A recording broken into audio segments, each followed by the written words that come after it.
Ja, wenn Gott sich dieser Welt zuwendet, was ist denn unsere Motivation oder was ist denn unsere Ausrichtung? Da denkst du, ja gut, wenn ich dann Ausgelehrter bin, wenn ich dann selber Chef bin, und wenn du ausgelehrt bist, merkst du, das geht genau gleich weiter. Und dann siehst du, wenn ich dann pensioniert bin, dann kommt es dann gut. Aber dass du dann vielleicht Arthrose hast und nicht mehr so magst kumpen wie als Junge, das denkst du schon nicht daran.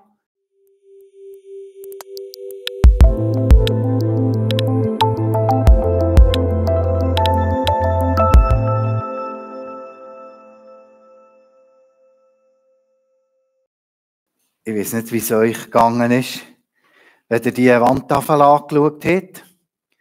Also es hat ja Formeln drauf oder Rechnungen, die durchaus aufgehen. Mathematisch. Und vielleicht die eine sieht, ja, rechnen, das ist schon für mich ein rotes Tuch. Also da komme ich sowieso nicht raus. Da lasse ich es jetzt definitiv sein. Und vielleicht die anderen hat gedacht, ja, aber was, 1/3 ist doch 1/3 und nicht 3/3, ist schon gar nicht 1. Ja. Natürlich, es geht hier nicht um das Rechnen.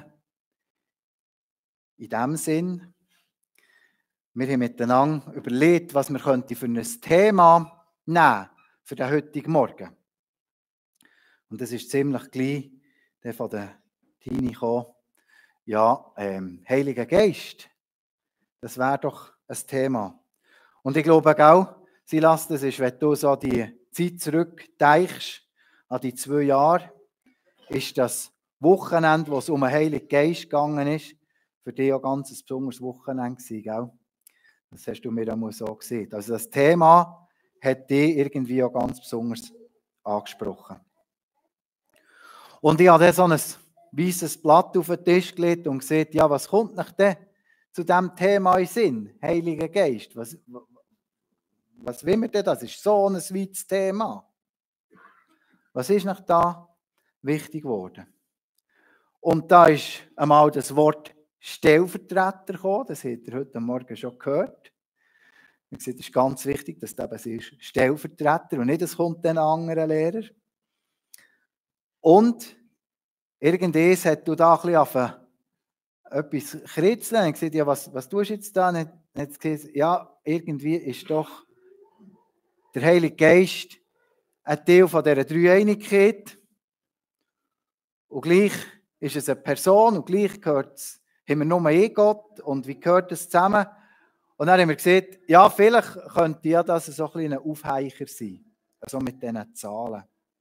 Also der Heilige Geist als eine Person von Gott und gleich haben wir eben nicht 3 Götter, sondern nur einen Gott.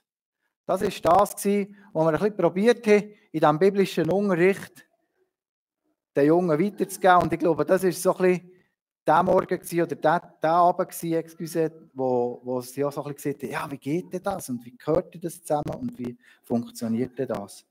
Aber es war auch immer wieder interessant, wie dann gerade auch von innen her eben so Lösungen kamen.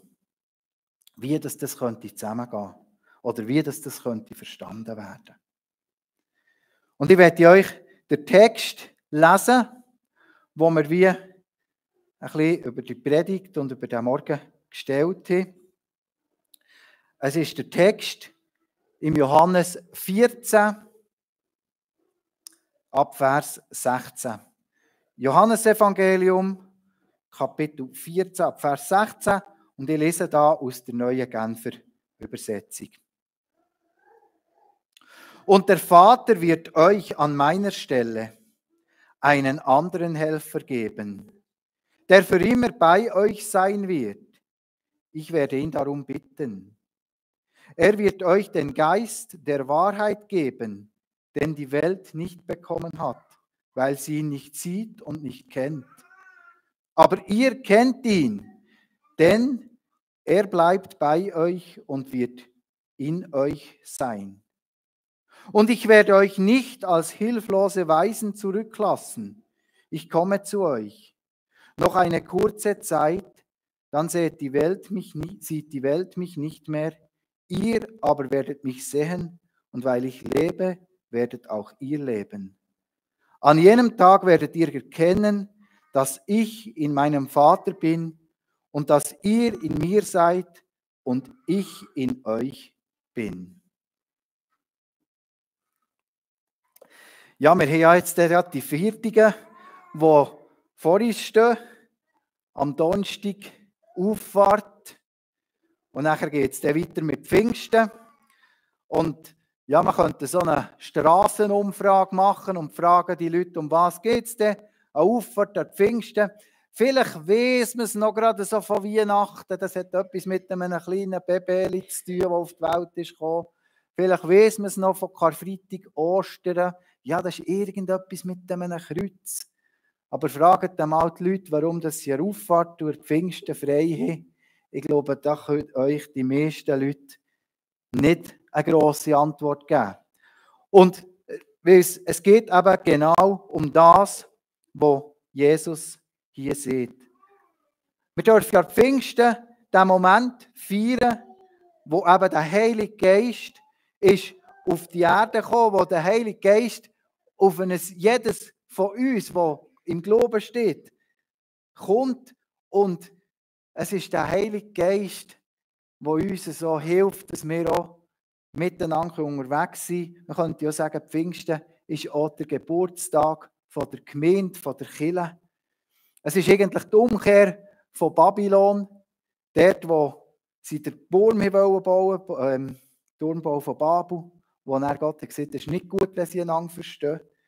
Und wir wissen doch, wie es schwierig ist, wir verstehen einander so schlecht, auch wenn wir die gleiche Sprache reden. Und ich bin so froh, dass Gott uns seinen Heiligen Geist schickt. Ein Stellvertreter, der mit uns unterwegs ist. Und der Heilige Geist, das ist eine Person, ich habe es schon gesehen, eine Person vom dreieinigen Gott. Eine Person, die sich unterscheiden von Vater und Sohn. Aber Jesus betont immer wieder, wie er und der Vater eins sind. Wie sie zusammengehören. Eben, 1/3 gleich 1. 3/3 gleich 1. 1/3 gleich 3/3. Also, es ist eine Person und gleich, wir haben nur einen Gott. Jesus betont immer wieder, wie er und der Vater eins sind und auch der Heilige Geist gehört in das hinein.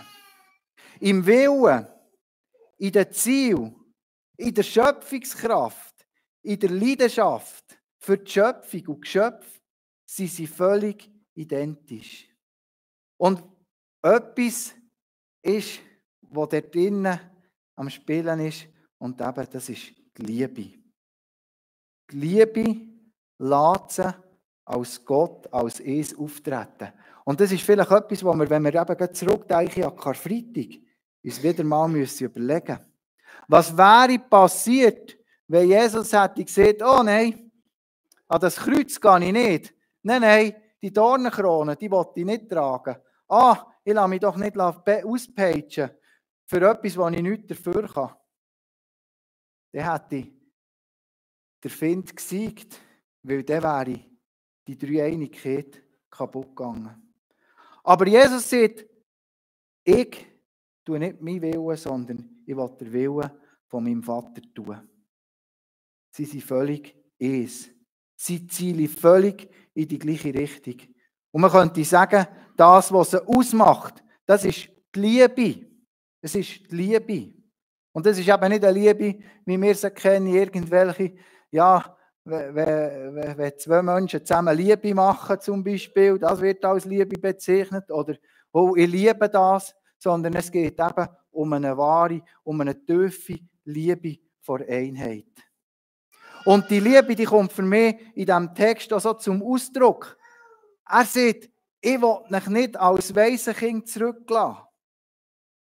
Ich will euch nicht als Waisenkind zurücklassen. Das ist vielleicht mit diesem Sketch ein bisschen, ja, eine einfache Darstellung gewesen. Weil die Schulkinder, die sind ja so froh, wenn der Lehrer sich verabschiedet, oder? Das ist ja gut, geht der Anfang. Aber bei Jesus ist es eben ein anderes. Er tut uns das Bild vom Vater zeigen. Er will unser Vater sein. Und in diesem Sinn zeigt er uns auch etwas von der Beziehung, die er und der Vater eben haben. Die Vater-Sohn-Beziehung. Und ich glaube, es gibt nichts Schöneres, das darf ich als Vater sagen, wenn man in dieser Beziehung stehen darf. Aber ich weiß auch als Sohn, ja, es ist nichts, es gibt nichts Schöneres. Aber manchmal wird meine Beziehung zum himmlischen Vater eben auch geprägt von meiner Beziehung zum irdischen Vater.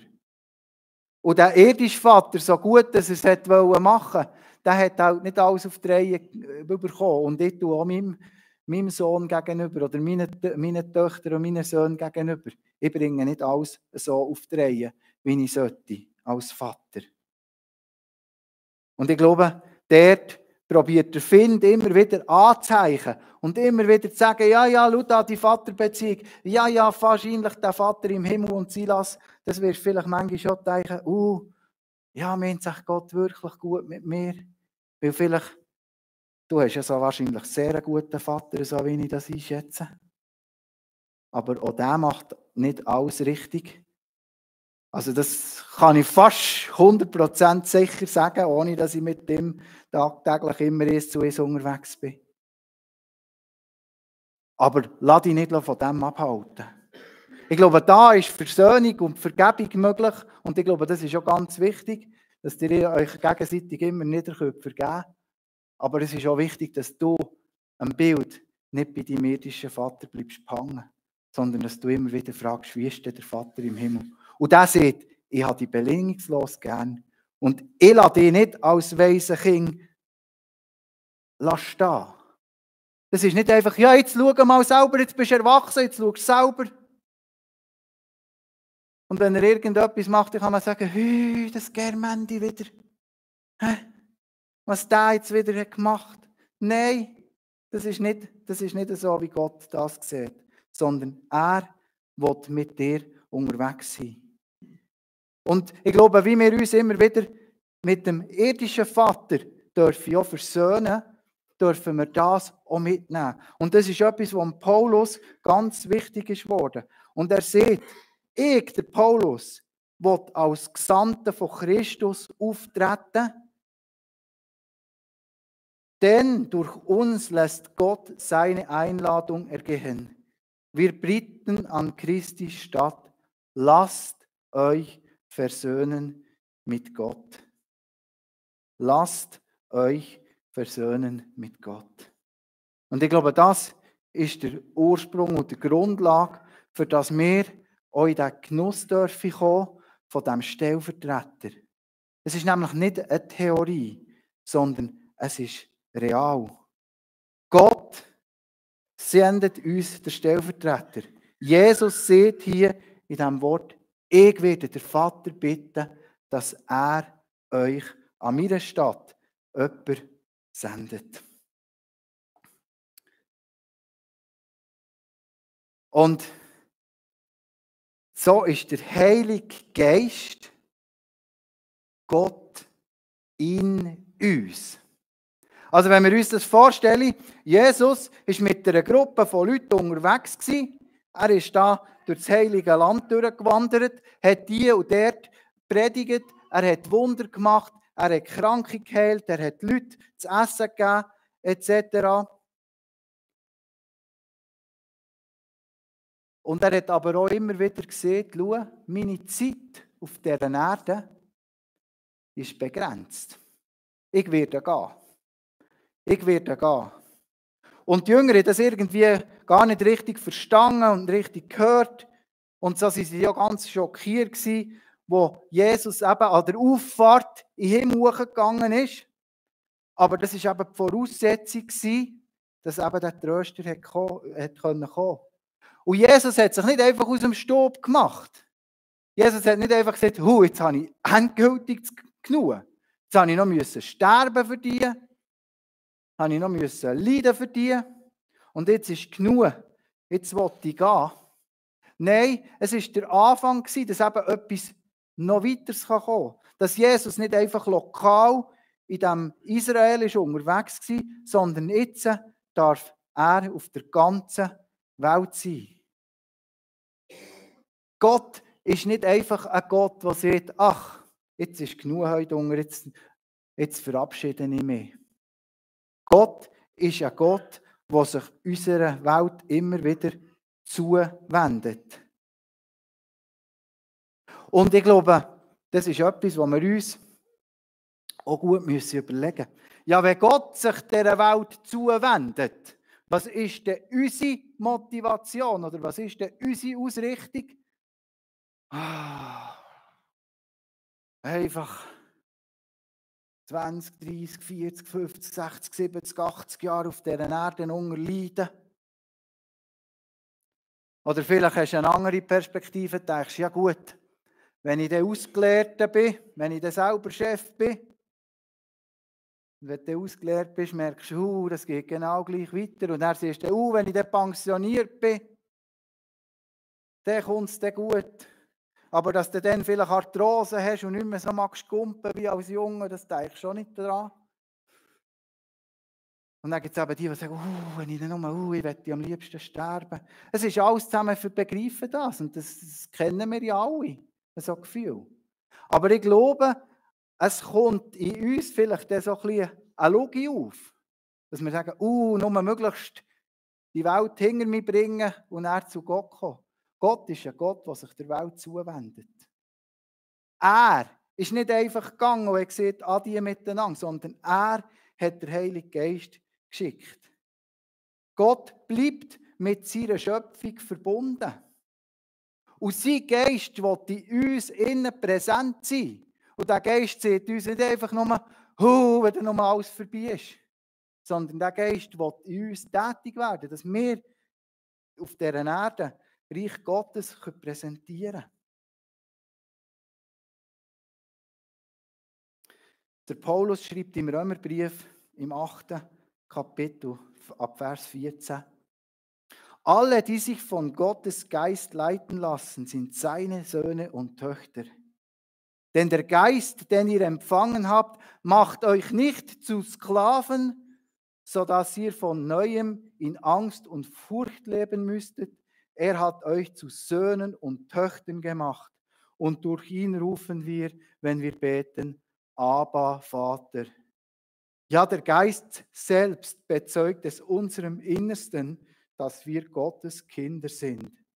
So können wir im Geist leben. Sind wir uns bewusst, was das heißt? Sind wir bewusst, was das heißt, in diesem Geist zu leben? Eben, nicht einfach fort und raus, sondern wir dürfen wirklich hier unterwegs sein.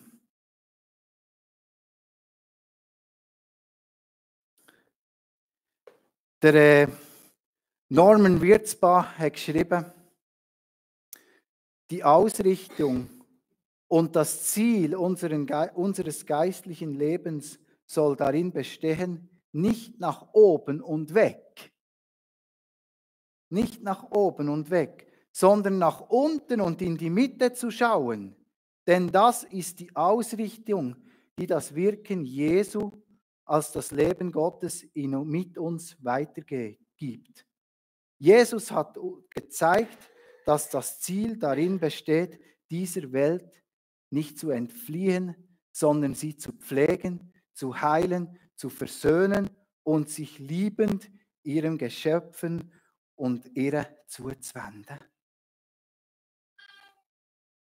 Also wir sind durch den Heiligen Geist nicht einfach dazu bestimmt, einfach auf die Vollendung vom Reich Gottes zu warten und uns darauf zu freuen, dass wir bei ihm dürfen sein. Das ist ein Aspekt.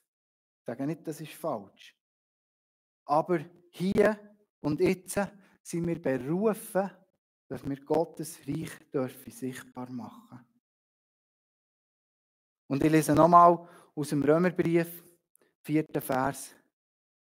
So kann sich nun in unserem Leben die Gerechtigkeit verwirklichen, die das Gesetz fordert. Und zwar dadurch, dass wir uns vom Geist Gottes bestimmen lassen und nicht mehr von seiner eigenen Natur. Und ich habe am Donnerstag schon im Mittagstisch von dem Film erzählt, wo mir in den Sinn kam, von den Olympischen Spielen. Und ich werde euch einladen, dass wir kurz in das Video hineinschauen. Und ich sage dann auch noch etwas dazu. Aber ich habe gedacht, in dieser kurzen Sequenz ist schon so viel von dem drin, was ich gesehen habe. Oder? Einfach mal auf die Uhr schauen, wie lange muss ich dann auf die Taste drücken? Oder wie lange geht es noch? Und das ist ja so etwas Einfältiges. Also wenn ihr den Mr. Bean hättet daheim hören, üben,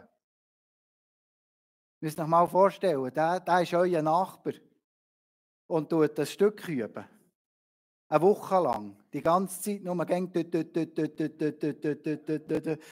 er sagen, jetzt haben wir es langsam gehört. Aber was es ausmacht, ist jetzt das ganze Orchester. Das ganze Orchester, das macht es aus. Also erstens das Miteinander, dass wir eben dürfen gestalten sein, dass wir mit unserem Einfältigen, wo ich vielleicht das Gefühl habe, und vielleicht ist das gar nicht so viel einfältig, wie ich das Gefühl habe, und vielleicht habe ich auch das Gefühl, das ist jetzt aber wunderbar, was ich da drücke. Und es braucht den Dirigent, der das Ganze zusammenbringt. Und ich glaube, das ist das Bild vom Heiligen Geist, wo hier uns orchestrieren will. Nicht gleich schalten, sondern dass wir mit unseren Gaben, mit unseren Fähigkeiten, mit dem, was wir einbringen ins Reich Gottes, dass wir eben ein wunderbares Orchester dürfen sein. Und dort tönt das Einfältige auf das Mal eben wunderbar. Wenn der Mr. Bean Olympia eingeht, bekommt ihr auf das Video, die es gerne daheim schauen. Und dann vielleicht kommt noch etwas zu Sinn von diesem Tag. Eben, wie es dann ganz vollendet ist, da können wir schon wirklich nur staunen. Und da freue ich mich auch wirklich drauf, dass das Jesus irgendwann wird vollenden. Aber wir dürfen hier und jetzt schon dran sein. Und vielleicht siehst du, ja, das klingt alles gut und schön, aber ich habe die Kraft vom Heiligen Geist noch gar nie erlebt. Vielleicht, weil ich mein Leben ja gar noch nicht Jesus gegeben habe. Oder vielleicht, weil ich gesagt habe, ja, das mit Jesus ist schon gut, aber auch das mit dem Heiligen Geist, das sind mir ein bisschen suspekt. Ich glaube, heute Morgen ist auch eine Einladung da, dass du Sohn oder Tochter von diesem Gott darfst werden.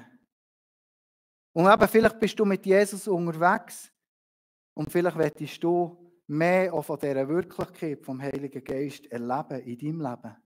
Dann ist heute auch die Möglichkeit, dass du siehst, Vater im Himmel, Jesus Christus, ich möchte, dass der Heilige Geist mehr in mir wirken kann und durch mich wirken kann.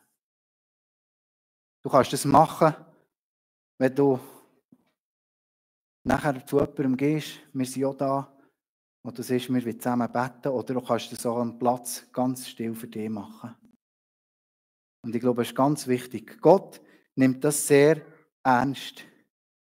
Und er hat die Absicht, so wie es in seinem Wort steht, dich durch den Heiligen Geist zu beschenken. Amen.